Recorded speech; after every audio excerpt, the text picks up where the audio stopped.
Hi folks, Hank Pyro here with my very first Q related video. A little background as it relates to Q. I discovered Q Anon right around Christmas time of 2017. Someone sent me the book of Q, which was sort of a compilation of roughly the first month of Q post. And at first I was not particularly impressed. There were all those questions. What is a blender? Who really won the Battle of Hastings? That sort of thing. It wasn't resonating with me. I was preferring if the guy would just tell us the answers to all the questions. But after a while, and it didn't take too long, I did become intrigued with the whole subject. And then I started seeking out people who were decoders, because I'm not very good at decoding these messages myself. Much better now that there's more or less a consensus as to, SA probably means Saudi Arabia. Q plus, that might mean who, as opposed to Q, whoever Q is. Q plus is a little different. We all know who that might be. So I don't necessarily have to go and look at other people's references near as much, but I was really hooked for a long time, to the point where prior to Q, I tended to only consume underground media, and after Q, I only consumed the underground beneath the underground, which is to say, the sort of things that Doug Powers, he's a good aggregator, much better than, say, Matt Drudge. Doug Powers, Larwin's links, all those, or even Bad Blue, I would go to those links, and that would be my jumping off point in the morning to survey the news, roughly 36 links, and I give them a look over. And that seemed pretty cutting edge. And then Q came along, and I would still look at those aggregator sites, but they were not near as they just didn't resonate the same, because I felt very strongly that if people are ignoring Q, they're ignoring a big story here. Q could only be ignored for so long. So I wanted to jump into the fray a long time ago. Of course, I've had some health problems. It's been a real roller coaster. I'll tell you more about it if you ever really want to hear about it. It's kind of boring to hear about people's health issues. I have tried Carbon 60 for about a month now, and it may or may not help other things, but it's not helping my primary health concern. Also, in November of 2017, I switched jobs, same company, but different job. The new job had a lot of booby traps, landmines, obstacles, hazards that were unforeseen. It was not quite as it was advertised to be. It was extremely mentally exhausting, emotionally draining, spiritually deadening, and besides that, it sucks. It was not what it was made out to be, and that's something that I'm dealing with now. We can go over that at a later time too, if you're really interested. But it did take away a lot of the much needed time that I would need for QAnon analysis and so on. So, health problems, an emotionally, mentally draining job that was extremely time consuming, and it doesn't leave much time for Q.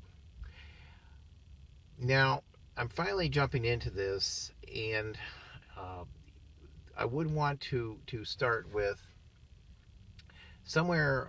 The very first topic is, I'm wondering if something happened on Air Force One, when Rod Rosenstein, used to be Rod Rosenstein, remember that? And Istanbul used to be Constantinople. Now it's Istanbul, not Constantinople. So Rod Rosenstein used to be Rod Rosenstein. Why'd they change? I can't say. Folks just like it better that way.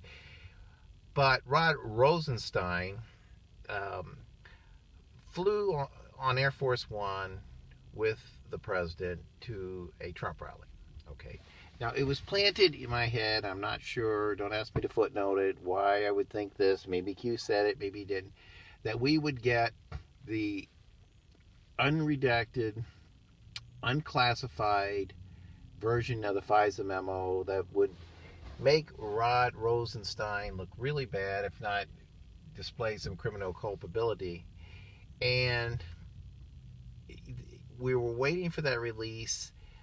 We believed that would happen after the Kavanaugh confirmation. Maybe I was invalid to believe that. And again, I can't remember exactly who planted that seed. I think it was Q, though. And Kavanaugh was confirmed on a Saturday. Usually if you want to get something like this out, you get it as early in the week as possible. Monday's best. Tuesday would be second best, and so on and so forth. But the following Monday was Columbus Day, a national holiday.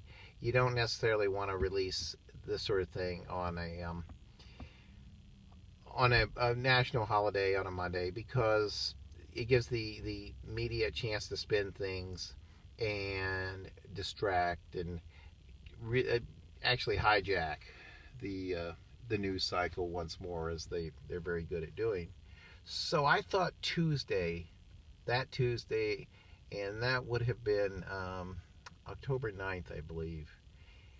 Tuesday, October 9th, I thought that would be the day that we would get the unclassified, non-redacted FISA memo that would bring down the House, or at least bring down some of the worst parts of the House, at least bring down Rod Rosenstein and a few other bad actors. But what happened? Rod Rosenstein flew on a jet with the president to a Trump rally down in Florida. Now, why would he do that? We know that Rod Rosenstein's not a MAGA kind of guy, so why would he want to go to a Trump rally? Come on. And by the same token, Rod Rosenstein is not the president's friend, nor does he have any friends in the White House or anywhere near the president. He is not highly respected. He's viewed with suspicion, and I can't imagine that his personality would just be so wonderful and he'd be the life of the party that of course everyone would ask him to ride along on the jet. However, what did happen is this froze Q. Q stopped posting almost as soon as this, if not before. My timeline's little, but right about the time that this infamous plane flight took place, Q stopped posting. And the other thing is, the infamous FISA memo that was going to be declassified and unredacted and sprung upon the media and the whole world, it was not mentioned.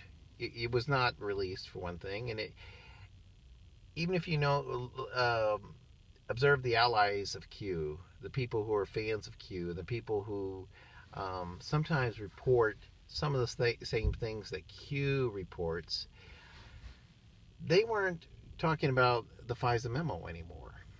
Now, my question is to anybody who wants to be a commenter or commentator, if you would help me out, and feel free to be speculative on this. I have no insight as to what happened on that flight. I'm curious as to what may have happened, but we can only conclude that it changed the game. Did Rod Rosenstein have some sort of information that would neutralize Q and President Trump?